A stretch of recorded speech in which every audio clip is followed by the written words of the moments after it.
Welcome to லெட்லன். இன்றைக்கி நம்ம இந்த வீடியோவில் என்ன பார்க்க போகிறோம் அப்படின்னா, சோசியல் சயின்ஸ் சப்ஜெக்ட், அதாவது டிஎன்டெட், டிஎன்பிசி எக்ஸாம்ஸ் இந்த மாதிரி இருக்கக்கூடிய எக்ஸாம்ஸ்க்கு வந்து யூஸ்ஃபுல்லாக இருக்கக்கூடிய வகையில் வந்து நம்ம ஸ்கூல் சப்ஜெக்ட்ஸ் தான் பார்க்க போகிறோம். ஸோ அதில் வந்து இன்றைக்கி இந்த வீடியோவில் சோசியல் சயின்ஸ் 6th ஸ்டாண்டர்ட் வந்து பார்க்க போகிறோம். ஸோ டிஎன்பிசி அப்படின்னு பார்க்கும்பொழுது நம்ம ஓவரால் 6th to 12th வரைக்கும் வந்து பார்ப்போம். அதில் இருக்கக்கூடிய கான்செப்ட்ஸ் எல்லாமே பார்ப்போம். டிஎன்டெட் அப்படின்றப்போ இது வந்து பேப்பர் 2ல் வந்து 6th to 8th ஸ்டாண்டர்ட் அந்த போர்ஷன்ஸ் கூடியதை வந்து நம்ம கவர் பண்ணுவோம். ஸோ இது வந்து போத் 2 எக்ஸாம்ஸ்க்குமே வந்து யூஸ்ஃபுல்லாக இருக்கிறதுக்காக அண்ட் ஜென்ரல் நாலேஜுக்காக வந்து நம்ம ஸ்டாண்டர்ட் வைஸ் வந்து ஒவ்வொரு யூனிட்ஸாக வந்து நம்ம இதில் இனி நம்மளோட சேனலில் அப்லோட் பண்ணுறதா இருக்கும். ஸோ இது வந்து எதுக்காக அப்படின்னா, ஏதாவது உங்களுக்கு வந்து நிறைய பேர் வந்து புக்ஸ் கிடைக்காம இருக்கக்கூடியவங்க, ஏதாவது ஒர்க்கில் இருக்கக்கூடியவங்க, டைம் இல்லாதப்போ இதை வந்து ஒரு ஆடியோ வைஸாக கூட நீங்கள் கேட்கும்பொழுது என்னாகும் அப்படின்னா, அந்த நோட்ஸ் ஒவ்வொரு இது இம்பார்ட்டன்ட் பாயிண்ட்ஸ் வந்து நீங்கள் லிசன் பண்ணும்பொழுது அது உங்களோட மைண்டில் வந்து உங்களுக்கு ரிசீவ் ஆகும். ஸோ அது அந்த ஒரு லிசனிங் இது இருக்கும்போது உங்களுக்கு அதுவுமே வந்து ஒரு ரீகால் மாதிரி, இல்லாட்டி வந்து அதுவுமே வந்து ஒரு நோட்ஸ் ப்ரிப்பரேஷன் மாதிரி வந்து உங்களுக்கு இருக்கும். ஸோ இது வந்து ஒரு ஆடியோ இதுக்காகவும் வந்து உங்களுக்கு ஹெல்ப்ஃபுல்லாக இருக்கிறதுக்காக இந்த இது போடுறோம். புக் இல்லாதவங்க, கிடைக்காதவங்க கூட இதை நீங்கள் யூஸ் பண்ணிக்கலாம். ஸோ இன்றைக்கி நம்ம வந்து சிக்ஸ்த்து ஸ்டாண்டர்ட் ஃபஸ்ட்டு டேர்மில் இருக்கக்கூடிய சோசியல் சயின்ஸ் தான் பார்க்க போகிறோம். ஸோ அதில் வந்து பர்டிகுலராக வரலாறு, ஹிஸ்ட்ரியில் வந்து ஃபஸ்ட்டு யூனிட் வந்து பார்க்க போகிறோம். வரலாறுனா என்ன அப்படின்றது.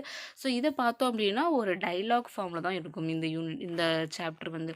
ஸோ வரலாறுனா என்னன்றது அம்மா பொண்ணு 2 பேர் வந்து பேசிக்கிறது மூலயமா அவங்க வந்து அந்த வரலாறுனா என்ன அப்படின்றத சொல்கிறத வந்து சொல்லியிருப்பாங்க. ஸோ இதில் பார்த்தோம் அப்படின்னா இந்த பாக்ஸஸில் வந்து இருக்கக்கூடிய இம்பார்ட்டண்ட்டு நோட்ஸ் எல்லாமே வந்து நீங்கள் இந்த சப்போஸ் ஃப்ரீ டைமில் வீடியோ பார்க்குறதா இருந்தாலும் சரி, நீங்கள் வந்து இந்த பாக்ஸ்குள்ளே இருக்கக்கூடிய இம்பார்ட்டன்ட் பாயிண்ட்ஸை வந்து எல்லாருமே வந்து ஒரு நோட்டில் வந்து நீங்கள் எழுதி வச்சுக்கோங்க. ஸோ அதை வந்து லாஸ்ட் டைம் ஒரு ரிவிஷன் டைமில் வந்து அது அந்த நோட்ஸ் நம்ம எடுத்த நோட்ஸ் வந்து நமக்கு ஹெல்ப்ஃபுல்லாக இருக்கும்.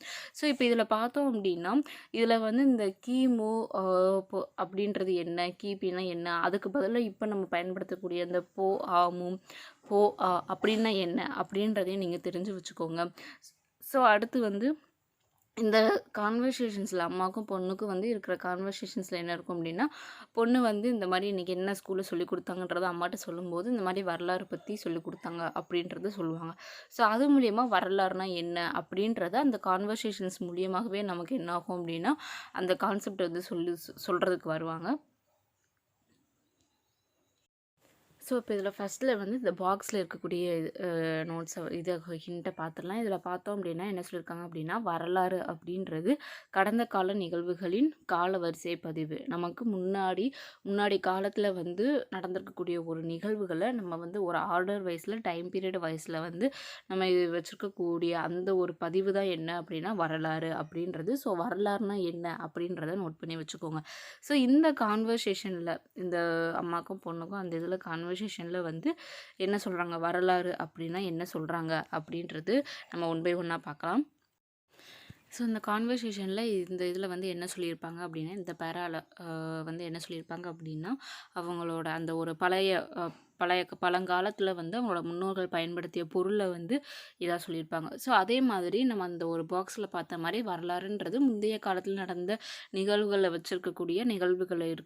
அதுக்கான இருக்கக்கூடிய ஒரு பதிவு தான் அப்படின்றது வரலாறு. ஸோ அப்படி பார்க்கும்பொழுது வரலாறு அப்படின்றது நம்ம முந்தைய காலகட்டத்தில் நடந்திருக்கக்கூடிய சில நிகழ்வுகளை வந்து நம்ம பதிவாக வச்சுருக்கக்கூடியது. அதை வந்து பயன்படுத்த முடியலைனாலும் அதை வந்து நம்ம தெரிஞ்சுக்கிடுவோம். அது வந்து எப்படியெல்லாம் நடந்திருக்கு, என்னென்ன பொருட்கள் இருந்திருக்கு, என்னென்ன மாதிரியான பயன்பாட்டு பொருட்கள்லாம் இருந்திருக்கு அப்படின்றத நம்ம என்ன பண்ணுறோம் அப்படின்னா, அந்த காலவரிசை முந்தைய காலகட்டத்தில் இருக்கக்கூடிய அந்த காலவரிசை அடிப்படையில் நம்ம அதை எல்லாமே வந்து தெரிஞ்சுக்கிறோம். எக்ஸாம்பிளாக சொல்கிறது, இந்த கற்களில் வந்து எழுதுறது, வரைஞ்சி வைக்கிறது, அவங்க பயன்படுத்திய பொருட்கள், கருவிகள், அந்த கற்கள் மூலிமா அவங்க வந்து செஞ்ச கருவிகள், இந்த மாதிரி அந்த இதை வச்சுமே அவங்க எந்த காலத்தில் வாழ்ந்திருக்காங்க அப்படின்றதையும் நம்ம தெரிஞ்சுக்கலான்னு சொல்லிட்டு இந்த கான்வர்சேஷனில் வந்து சொல்லியிருக்காங்க. ஸோ அது மட்டும் இல்லாமல் வேறு என்ன சொல்லியிருக்காங்க அப்படின்னா, வரலாறுக்கு முற்பட்ட காலத்தில், அதாவது நம்ம எப்படியெல்லாம் அவங்க யூஸ் பண்ண கருவிகள், அவங்க என்னென்ன கருவிகள் வந்து பயன்படுத்தியிருக்காங்க அப்படின்றதையுமே வச்சு நம்ம என்ன பண்ணலாம் அப்படின்னா, அவங்களோட காலங்கள வந்து நம்ம கண்டுபிடிக்கலாம் அப்படின்றத சொல்லியிருக்காங்க. ஸோ அடுத்து பார்த்தோம் அப்படின்னா, வரலாறுக்கு முந்தைய கால மக்கள்ல வந்து வேற என்னென்ன பொருட்கள்லாம் அவங்கலாம் பயன்படுத்தியிருக்காங்க, அவங்க என்னென்ன அவங்களோட வாழ்க்கை முறை எப்படியெல்லாம் இருந்திருக்கும் அப்படின்றதையுமே இந்த கான்வர்சேஷன்ஸில் வந்து சொல்லியிருக்காங்க.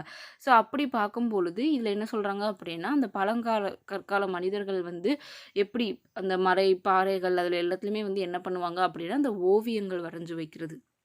ஸோ அவங்க வந்து சில பேர் வந்து குகையில் இருக்கும்பொழுது அவங்களோட வாழ்க்கை முறை அவங்க என்னென்ன பண்ணுறாங்க, அந்த சில கருவிகள் எல்லாம் அவங்க கண்டுபிடிச்சது அதையுமே வந்து அவங்க எப்படி கண்டுபிடிச்சாங்க, என்னென்ன ஆக்டிவிட்டீஸ் வந்து பண்ணுறாங்க அப்படின்றதையுமே பாறை ஓவியங்களில் வந்து வரைஞ்சி வச்சுருப்பாங்க. ஸோ அது மூலியமாக நம்ம என்ன பண்ணலாம் அப்படின்னா, இப்போ அந்த அந்த ஓவியங்கள் மூலியமாக கூட நம்ம என்ன தெரிஞ்சுக்கலாம் அப்படின்னா, அவங்க இப்படியெல்லாம் வாழ்ந்திருக்காங்க, அவங்களோட அன்றாட வாழ்க்கையில் என்னென்ன மாதிரியான பொருட்கள் பயன்படுத்தியிருக்காங்க, எப்படி அவங்களோட வாழ்க்கை முறை இருந்திருக்கு அப்படின்றதையுமே நம்ம தெரிஞ்சுக்கலாம் அப்படின்றதையும் இந்த கான்வர்சேஷனில் வந்து சொல்லியிருக்காங்க. ஸோ இந்த பேஜை பார்த்தீங்க அப்படின்னா, இது வந்து இந்த வரலாற்றிலேருந்து நமக்கு இந்த ஆராய்ச்சி மூலமாக தொல்பொருள் ஆராய்ச்சி, அகழாய்வு ஆராய்ச்சி அது மூலயமா கிடச்சிருக்கக்கூடிய பொருட்கள்.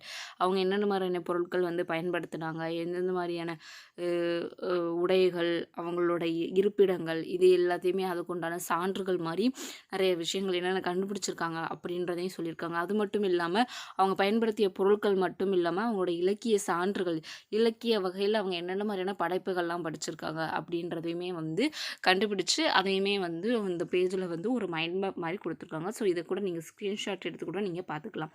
ஸோ அப்படி பார்க்கும்பொழுது வரலாறு அப்படின்றது முந்தைய காலகட்டத்தில் நடந்திருக்கக்கூடிய நிகழ்வுகளை வந்து நம்ம தெரிஞ்சுக்கக்கூடிய ஒரு விஷயம். அந்த நிகழ்வுகளோட ஒரு அந்த பதிவு, காலவரிசைக்கான ஒரு பதிவு தான் வரலாறு அப்படின்றது. ஸோ இதில் அந்த வரலாறு அப்படின்ற அந்த சொல் வந்து எதிலிருந்து எடுக்கிறாங்க அப்படின்னா, ரொம்ப இம்பார்ட்டண்டான ஒரு பாயிண்ட். எந்த இதில் அப்படின்னா, ஹிஸ்டோரியா அப்படின்றத அந்த இதிலிருந்து எடுத்திருக்காங்க. ஸோ இதுலேயே வந்து நமக்கு தெரியும், இங்கிலீஷில் வந்து நம்ம என்ன சொல்லுவோம்னா ஹிஸ்ட்ரின்னு சொல்லுவோம். ஸோ எதில் இருந்து எடுத்திருக்காங்க அப்படின்னா, கிரேக்க சொல்லான ஹிஸ்டோரியா அப்படின்ற அந்த இதில் இருந்து எடுத்திருக்காங்க.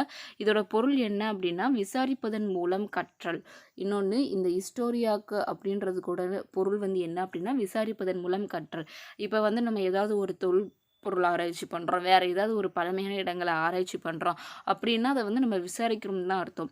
ஸோ அதை எல்லாத்தையுமே வந்து நம்ம அந்த ஒவ்வொரு இதாக வந்து அதை விசாரிக்கும் பொழுது, அதை ஆராய்ச்சி செய்யும் பொழுது நம்ம அது மூலியமாக என்ன தெரிஞ்சுக்கிறோம் அப்படின்னா கற்றுக்குறோம். முன்னாடி என்ன நடந்திருக்கு, அவங்களோட வாழ்க்கை முறை என்ன, அவங்க என்னென்ன இதெல்லாம் செஞ்சுருக்காங்க, நன்கொடைகள் செஞ்சுருக்காங்க, என்னென்ன மாதிரியான பணிகள் செஞ்சுருக்காங்க, அவங்களோட வேலை என்ன, இந்த மாதிரியான எல்லா விதமே நம்ம வந்து என்ன பண்ணுறோம் அப்படின்னா விசாரிக்கும் பொழுது, அதை ஆராய்ச்சி செய்யும் பொழுது அதையுமே நம்ம தெரிஞ்சுக்கிறோம். ஸோ அதனால் அந்த ஹிஸ்டோரியா அப்படின்றதுக்கான பொருள் வந்து என்ன அப்படின்னா, விசாரிப்பதன் மூலம் கற்றல். ஸோ இது ஒரு இம்பார்ட்டன்ட் பாயிண்ட். நெக்ஸ்ட்டு பார்த்தோம் அப்படின்னா, இன்னொரு இது வந்து அந்த இது ஒவ்வொரு இதுக்கும் அந்த நம்ம சொல்கிறோம்ல, அந்த நம்ம பார்க்கக்கூடிய அந்த கல்வெட்டு, ஒரு சில ஓவியங்கள், அந்த படைப்புகள், அந்த ஒரு அந்த சான்றுகள் அதை எல்லாத்தையுமே சொல்கிறோம். அதில் பார்க்கும் பொழுது 2 இது சொல்கிறாங்க. நாணயவியல், கல்வெட்டியல் அப்படின்றது. ஸோ அதில் வந்து நாணயவியல் அப்படின்றது என்ன அப்படின்னா, நாணயங்கள் பற்றிய படிப்பு. இந்த மாதிரி ஆராய்ச்சி பண்ணுறாங்க அப்படின்னா, அதில் ஒவ்வொரு இதுக்கும் ஒவ்வொரு விதமான ஃபீல்டு இருக்கும். நம்ம வந்து கோர்சஸில் வந்து நம்மளோட சயின்ஸ் இதில் இவ்வளோ கோர்சஸ் இருக்குது, ஆர்ட்ஸில் வந்து எவ்வளோ விதமான படிப்புகள் இருக்குது. அந்த மாதிரி நாணயவியல், கல்வெட்டியல் ஒவ்வொரு விதமான படிப்புக்கும் ஒவ்வொரு விதமான பேர். நம்ம சயின்சஸ்லேயுமே அந்த மாதிரி ஒவ்வொரு படிப்புக்கு வந்து ஒவ்வொரு பேர் வந்து பார்த்துருப்போம். ஸோ அதே மாதிரி இந்த ஆராய்ச்சிகளில் நாணயங்கள் பற்றி படிப்பேன். நம்ம வந்து முன்னாடி எந்த மாதிரி இந்த செப்பு நாணயம் அந்த மாதிரி எல்லாம் சொல்லுவாங்க. ஸோ அந்த மாதிரி முன்னாடியில் இருந்து என்னென்ன மாதிரியான நாணயங்கள்லாம் பயன்படுத்தப்பட்டு இருக்குது, அந்த நாணயங்கள் எல்லாமே ஆராய்ச்சி பண்ணுவாங்க. ஸோ அந்த நாணயங்கள் பற்றிய படிப்புக்கு என்ன பேர் அப்படின்னா, நாணயங்கள் பற்றிய படிப்புக்கு பேர் வந்து நாணயவியல். அதே இது எழுத்து பொறிப்புகள் பற்றிய படிப்பு, இந்த ஒரு சில இந்த கல்வெட்டுலன்னு பார்த்தோம் அப்படின்னா, இப்போ இருக்கக்கூடிய வழக்கத்தமிழுக்கும் அப்போ இருந்த வழக்கத்தமிழுக்கும் வந்து வேறுபாடு இருக்கும். ஸோ அதை எல்லாத்தையுமே வந்து அவங்க எப்படி தெரிஞ்சுக்கிறாங்க அப்படின்னா, அதுக்குண்டான ஒரு இது அவங்களுக்கு ஸ்டடி இருக்கும். ஸோ அந்த மாதிரியான ஒரு பயிற்சியுமே அவங்க வந்து எடுப்பாங்க. அந்த மாதிரி ஒரு படிப்பு படிச்சிருப்பாங்க. ஸோ அந்த மாதிரியான கல்வெட்டில் இருக்கக்கூடிய அந்த கல்வெட்டுகளை பற்றி, அதில் இருக்கக்கூடிய எழுத்துக்களை பற்றி படிக்கிறதுக்கூடிய அந்த படிப்பு வந்து என்னென்னா கல்வெட்டியல். அந்த எழுத்து பொறிப்புகள், அந்த எழுத்தை வந்து அடையாளம் கண்டு அதோட பொருட்களை வந்து உணரக்கூடிய அந்த எழுத்து பொறிப்புகள் பற்றிய படிப்புக்கு பேர் என்ன அப்படின்னா கல்வெட்டியல். ஸோ இதையுமே வந்து தெரிஞ்சு வச்சுக்கோங்க. நாணயவியல்னா என்ன, கல்வெட்டியல்னா என்ன அப்படின்றதையுமே. ஸோ அடுத்து பார்த்தோம் அப்படின்னா, இப்போ இந்த மாரி முந்தைய காலத்தில இருக்கக்கூடிய இந்த ஒவ்வொரு கருவிகளா வந்து கால வரிசையில வந்து பார்த்துட்ருக்காங்க. ஸோ அப்படி பார்க்கும்பொழுது, வரலாற்றுக்கு முந்தைய காலம் அப்படி அந்த இப்ப நம்ம சொல்ற அந்த வரலாறு இதான் வந்து வரலாறுன்னு சொல்றோம்.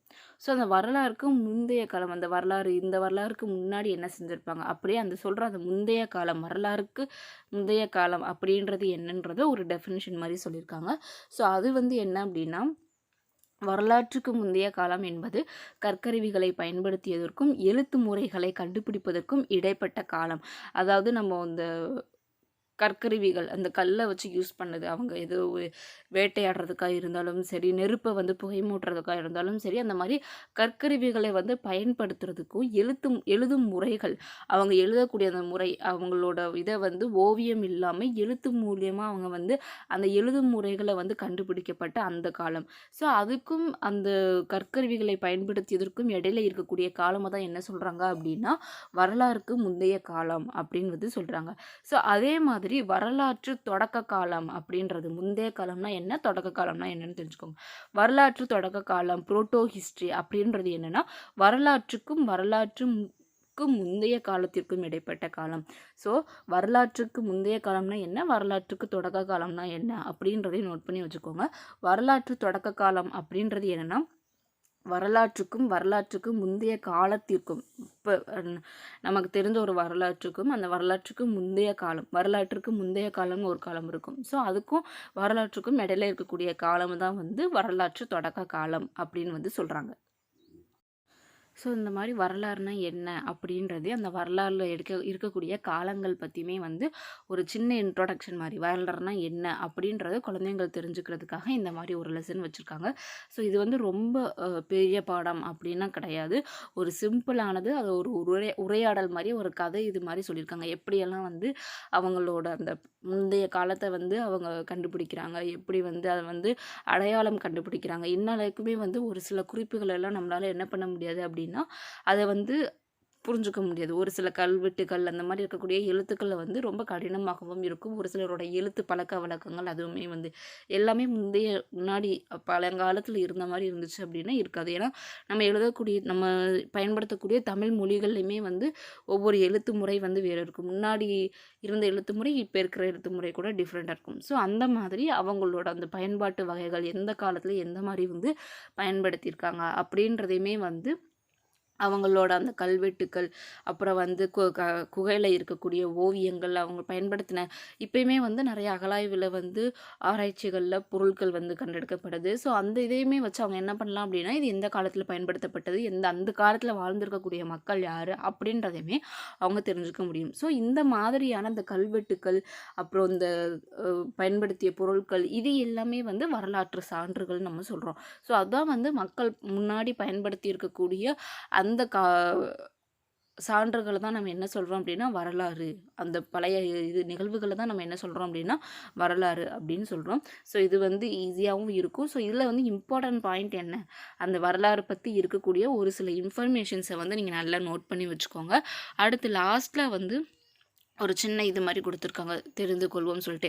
ஏன்னா ஒவ்வொரு லெசன்லேயும் வந்து இந்த டிஎன்பிசிக்காக இருந்தாலும் டெட்டுக்காக இருந்தாலும் சரி, ஒவ்வொரு லெசன்லேயும் வந்து இம்பார்ட்டன்ட் பாயிண்ட்ஸ் வந்து சின்ன சின்ன பாக்ஸில் கொடுத்துருப்பாங்க. ஒரு லெசன் முடியும் போதுமே வந்து கொடுத்துருப்பாங்க.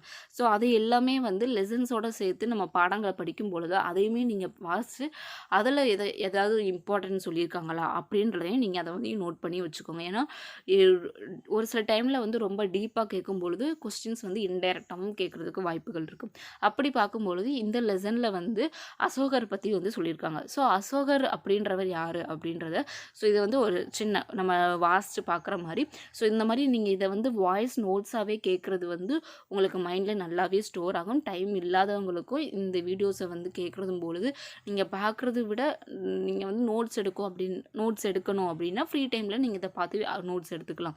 சப்போஸ் ஏதாவது ஒர்க்கில் இருக்கீங்க அப்படின்னா இதை கேட்டுட்டு கூட நீங்கள் என்ன பண்ணலாம் அப்படின்னா அந்த ப்ரிப்பரேஷன் கூட உங்களுக்கு லிசனிங் ப்ரிப்பரேஷனாக கூட இருக்கும். ஸோ இப்போ இதில் வந்து அசோகரை பற்றி என்ன சொல்லியிருக்காங்க அப்படின்னா, பண்டைய இந்திய அரசர்களில் பேரும் புகழும் பெற்ற அரசர் அசோகர் ஆவார். நம்மளோட பண்டைய இந்திய அரசாங்கத்தில் வந்து நல்ல ஒரு புகழ்பெற்று எல்லாருக்குமே வந்து இதாக இருக்கக்கூடியவங்க அசோகர் அப்படின்றவர். ஸோ இவரது ஆட்சியில் தான் வந்து என்ன இருக்குது அப்படின்னா புத்த மதம் வந்து ஆசியாவின் பல்வேறு பகுதிகளுக்கு பரவியது. ஆசியாவோட பல்வேறு பகுதிகளில் புத்த மதம் யாரோட காலத்தில் பரவியிருக்கு அப்படின்னா அசோகரோட காலத்தில் தான் வந்து பரவியிருக்கு. ஸோ இது ஒரு இம்பார்ட்டன்ட் பாயிண்ட். அடுத்து வந்து கலிங்க போருக்கு பின் பல உயிர்கள் மடிவதை கண்டு வருந்தி போர் தொடுப்பதை கைவிட்டார். அந்த அவர் நடத்தின போரில் வந்து கலிங்க போர், அந்த போரில் வந்து நிறையா பேர் வந்து இறக்கவும், ஸோ அதில் வந்து அவருக்கு கொஞ்சம் கஷ்டம் ஏற்பட்டு அவர் வந்து ஃபீல் பண்ணி அந்த மாதிரி வந்து மனம் கஷ்டப்பட்டு என்ன பண்ணுறாரு அப்படின்னா அடுத்து வந்து போர் பண்ணுறதே வந்து என்ன பண்ணுறாரு அப்படின்னா விட்டுருதார். அதுக்கப்புறம் என்ன செய்கிறாரு அப்படின்னா புத்த சமயத்தை தழுவி அமைதியையும் அறத்தையும் பரப்புவதற்காக தன் வாழ்வையே வந்து அர்ப்பணித்தார். ஸோ இந்த மாதிரி போரை விட்டதுக்கப்புறம் அவர் என்ன பண்ணுறாரு அப்படின்னா புத்த சமயத்தை படி அதில் இருக்கிறது படி அமைதியையும் அறத்தையும் எல்லா இடத்துலையும் வந்து அமைதியை பரப்புறது, அறம் உண்மையை வந்து பரப்பதில் வந்து தன்னோட வாழ்க்கையை வந்து இது பண்ணுறாரு. அதிலேயே வந்து ஃபுல்லாக இன்வால்வ் ஆகுறது. அதுக்கப்புறம் பொதுமக்களுக்கு அவர் ஆற்றிய சேவை முன்மாதிரியாக விளங்கியது. அதுக்கப்புறம் அந்த இதை வந்து ஸ்டார்ட் பண்ணி அவர் என்ன பண்ணுறாரு அப்படின்னா பொதுமக்களுக்கு நிறையா சேவை செய்கிறாரு. அது மூலயமா நிறையா பேருக்கு வந்து ஒரு ரோல் மாடல் மாதிரி ஒரு இன்ஸ்பிரேஷன் மாதிரி இருக்கிறார். வெற்றிக்கு பின் போரை துறந்த முதல் அரசர் அசோகர் தான். ஸோ இது ஒரு இம்பார்ட்டன்ட் பாயிண்ட். ஒரு வெற்றிக்கு அப்புறம் வந்து போரை துறந்த முதல் அரசர் ஃபஸ்ட்டு யார் அந்த மாதிரி வந்து போரை வந்து துறக்கிறாங்க, போரே வேண்டாம் அப்படின்னு சொல்கிறாங்க அப்படின்னா அசோகர் தான். ஸோ இது ஒரு இம்பார்ட்டன்ட் பாயிண்ட்.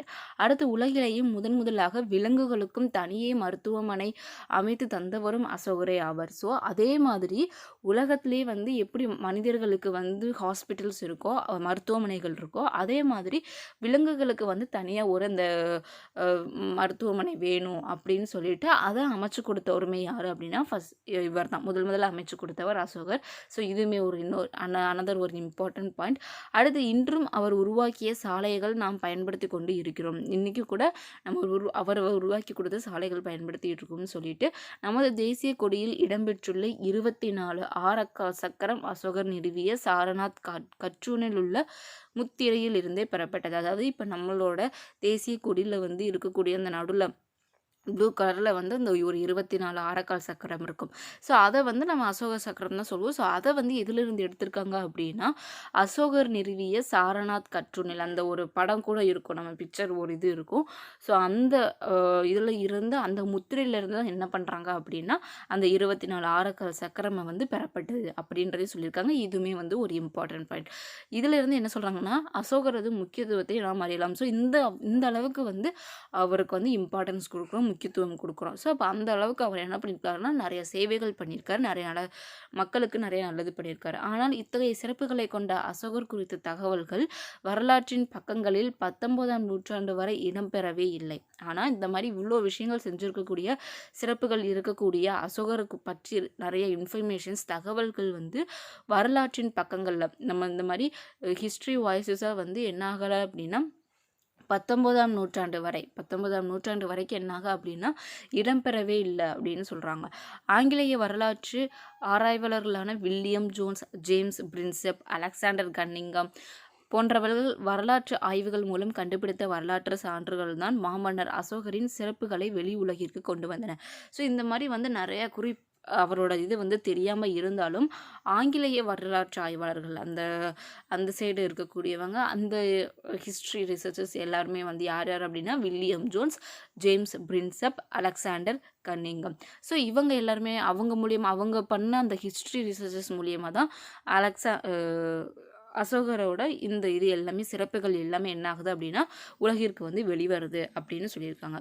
ஸோ இந்த இதில் வச்சு என்ன சொல்கிறாங்க அப்படின்னா இதன் அடிப்படையில் சார்லஸ் ஆலன் என்னும் ஆங்கிலேய எழுத்தாளர் அவர் வந்து என்ன பண்ணுறாரு அப்படின்னா அசோகர் குறித்த அனைத்து வரலாற்று ஆவணங்களையும் சேகரித்து தொகுத்து நூலாக வெளியிட்டார். ஸோ இந்த மாதிரியான வரலாற்று ஆவணங்கள் எல்லாம் வெளிவருது.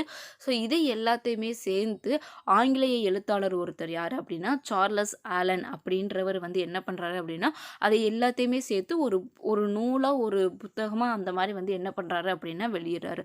ஸோ அந்த நூலோட பெயர் என்ன அப்படின்னா the search for the India's lost emperor. அதாவது அவரோட இது எல்லாத்தையுமே சேர்த்து அந்த நூலை ஒரு இதாக பண்ணுறாரு. அதுக்குரியான பேர் வந்து என்ன அப்படின்னா the search for the India's lost emperor, தொலைக்கப்பட்ட ஒரு அரசரின் தேடுதல், அவருக்கான ஒரு தேடுதல் அந்த மாதிரியான ஒரு பேர் வந்து வைக்கிறாரு. ஸோ இம்பார்ட்டன்ட் ஆனது அசோகரோட அந்த வரலாற்று ஆவணங்களை சேகரித்து நூலா தொகுக்கப்பட்ட அந்த நூலின் பெயர் வந்து த search for the India's lost emperor. So இதுவுமே ஒரு ரொம்ப ரொம்ப முக்கியமான பாயிண்ட். அதை வந்து எழுதுனது யார் அப்படின்னா சார்லஸ் ஆலன் அப்படின்ற ஒரு ஆங்கிலேய எழுத்தாளர். ஸோ அதுக்கப்புறம் வந்து பல ஆய்வாளர்கள் தங்கள் ஆய்வுகள் மூலம் அசோகரின் பொற்கால ஆட்சி குறித்த செய்திகளை வெளிக்கொணர்ந்தனர். ஸோ இந்த நிகழ்வுகள்லாம் அப்புறம் என்ன ஆகுது அப்படின்னா நிறைய ஆராய்ச்சியாளர்கள் எல்லாமே அசோகரோட வரலாற்றை பற்றி இது பண்ணுறாங்க, ஆராய்ச்சி பண்ணி அவரோட வாழ்க்கை குறிப்புகள், அவரோட பொற்கால ஆட்சி எல்லாத்தையுமே வந்து வெளிக்கொண்டு வர்றாங்க. இதற்கான சான்றுகள் சாஞ்சி ஸ்தூபியிலும் சாரநாத் கற்றூரிலும் காணப்படுகின்றன. ஸோ இந்த மாதிரியெல்லாம் ஆராய்ச்சி பண்ணியிருக்காங்க, இந்த மாதிரியெல்லாம் இவரோட இது இருக்குது அப்படின்னு சொல்லிட்டு இதுக்கான ஒரு சாட்சிகள் எவிடன்ஸ் மாதிரி என்ன ஆகுது அப்படின்னா எங்கே இருக்குது அப்படின்னா சாஞ்சி ஸ்தூபியில் அங்கேயும் சாரநாத் கற்றூரில் இங்கேயும் வந்து என்ன பண்ணுது அப்படின்னா அதுக்கான சான்றுகள் எல்லாமே வந்து காணப்படுது அப்படின்னு சொல்கிறாங்க. ஸோ இது எல்லாமே இந்த மாதிரி நிகழ்வுகள் எல்லாமே சான்றுகள் எல்லாமே அசோகரின் பெருமையை நமக்கு எடுத்து சொல்கின்றன. ஸோ அவர் எந்த அளவுக்கு வந்து பண்ணியிருக்காரு அப்படின்றத நமக்கு வந்து எடுத்து சொல்லுதுன்னு சொல்கிறாங்க. ஸோ அந்த பிக்டோரியல் தான் வந்து இங்கே சொல்லியிருக்காங்க, சாஞ்சி ஸ்தூபி, அடுத்து வந்து சாரநாத்தோன். ஸோ இங்கேருந்து தான் நமக்கு அந்த அந்த 24 காரக்கால் சக்கரம், அந்த சக்கரம் இருக்கிறது வந்து இங்கேருந்து தான் எடுத்திருக்காங்க. ஸோ இதான் வந்து சாஞ்சி ஸ்தூபி. ஸோ இது எல்லாமே வந்து ஒரு வரலாற்று சான்றுகள் மாதிரி இருக்கக்கூடியது. ஸோ இது வந்து அசோகர் பற்றி இருக்கக்கூடிய ஒரு இம்பார்ட்டண்டான நோட்ஸ் மாதிரி. ஸோ இதுலையுமே வந்து இந்த பார்ட்லேயே வந்து நம்ம நிறைய இம்பார்ட்டன்ட் நியூஸ் பார்த்தோம், அதையுமே வந்து நோட் பண்ணி வச்சுக்கோங்க. ஸோ அடுத்து பார்த்தோம் அப்படின்னா இல்லை லாஸ்ட்டில் வந்து ஒரு குறிப்பு மாதிரி மீள்பார்வை, நம்ம இந்த லெசனில் என்ன பார்த்தோம் அப்படின்றத சொல்லியிருக்காங்க. ஸோ அப்படி பார்க்கும்பொழுது வரலாற்றுக்கு முந்தைய கால மக்களின் வாழ்வியல் கருவிகள், பாறை ஓவியங்கள், அதாவது அவங்க காலத்தில் இருந்த கற்கருவிகள், பாறை ஓவியங்கள், புதைப்படிமங்கள், அதுக்கப்புறம் அகழாய்வு பொருட்கள் இது எல்லாமே என்ன பண்ணலாம் அப்படின்னா அவங்களோட வாழ்வியலை பற்றி நம்ம தெரிஞ்சுக்கலாம். அவங்க பயன்படுத்திய அந்த கற்கருவிகள், பாறை ஓவியங்கள், அவங்களோட புதைப்படிமங்கள், அகழாய்வு பொருட்களை வச்சு முன்னாடி வாழ்ந்த மக்களோட வாழ்வியல்களை பற்றி நம்ம தெரிஞ்சுக்கலாம் அப்படின்றது. செகண்ட் பாயிண்ட் என்ன அப்படின்னா வரலாற்றுக்கு முந்தைய காலத்துக்கும், அதாவது ஆல்ரெடி நம்ம சொன்ன மாதிரி அந்த வரலாற்று தொடக்க காலம், புரோட்டோ ஹிஸ்ட்ரி அப்படின்றது என்ன அப்படின்னா வரலாற்றுக்கு முந்தைய காலத்துக்கும் வரலாற்றுக்கும் இடையில இருக்கக்கூடிய அந்த இதுதான் வந்து நம்ம தொடக்க கால வரலாறு எனப்படுகிறதுன்னு சொல்லியிருக்காங்க. தேர்ட் பாயிண்ட், பழங்கால மனிதர்கள் தங்கள் பாதுகாப்புக்காகவும் வேட்டைக்காகவும் நாய்களை பழக்கப்படுத்தினார்கள். அதாவது அவங்க வந்து இல்லாத சமயத்தில் அவங்களோட பொருட்கள், அவங்கள எல்லாத்தையுமே பாதுகாக்கிறதுக்கு எதை பயன்படுத்தினார்கள் அப்படின்னா நாய்களை பயன்படுத்தினார்கள். ஸோ இதுவுமே வந்து ஒரு இம்பார்ட்டண்டான பாயிண்ட். பேரரசர் அசோகர் வந்து அமைதி, அறம் ஆகியவற்றை பின்பற்றினார். போரை விட்டதுக்கப்புறம் வந்து புத்த சமயத்தை வந்து தழுவி மக்கள்கிட்ட வந்து அமைதியையும் அறத்தையும் பரப்பணும்னு சொல்லிட்டு தன்னோட வாழ்க்கையை வந்து அர்ப்பணித்தார்.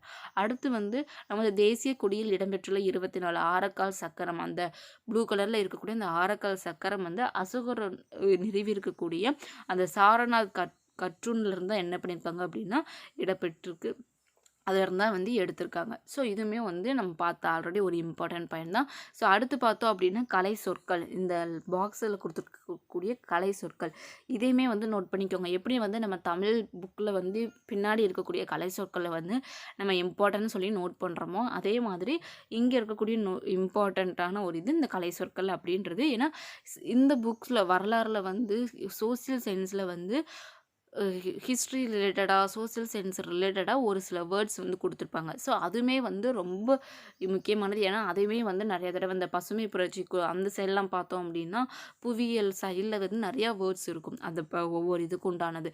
ஸோ அப்படி பார்க்கும்பொழுது அதையுமே வந்து எக்ஸாம்ஸில் டேரெக்டாகவும் அவங்க வந்து கேட்குறதுக்கு வாய்ப்பு இருக்குது. ஸோ இந்த மாதிரி லாஸ்ட் ஒவ்வொரு யூனிட்டுக்கு எண்டிங்கில் வந்து கலை சொற்கள் இருந்துச்சு அப்படின்னா அதையுமே வந்து நோட் பண்ணி வச்சுக்கோங்க. ஸோ அதுவுமே வந்து ரொம்ப இம்பார்ட்டண்ட்டாக இருக்கும். ஸோ இது வந்து ஃபஸ்ட்டு யூனிட் 6th டேர்மில் வந்து ஃபஸ்ட்டு யூனிட் வரலாறுனா என்ன அப்படின்ற ஒரு இன்ட்ரோ மாதிரி வந்து கொடுத்துருக்காங்க. ஸோ இந்த லெசன் வந்து புரிஞ்சிருக்குன்னு நினைக்கிறேன்.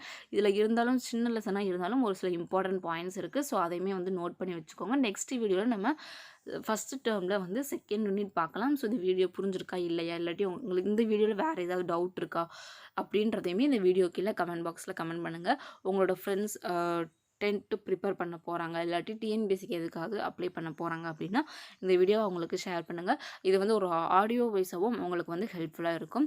அண்ட் தேங்க்யூ ஃபார் வாட்சிங்.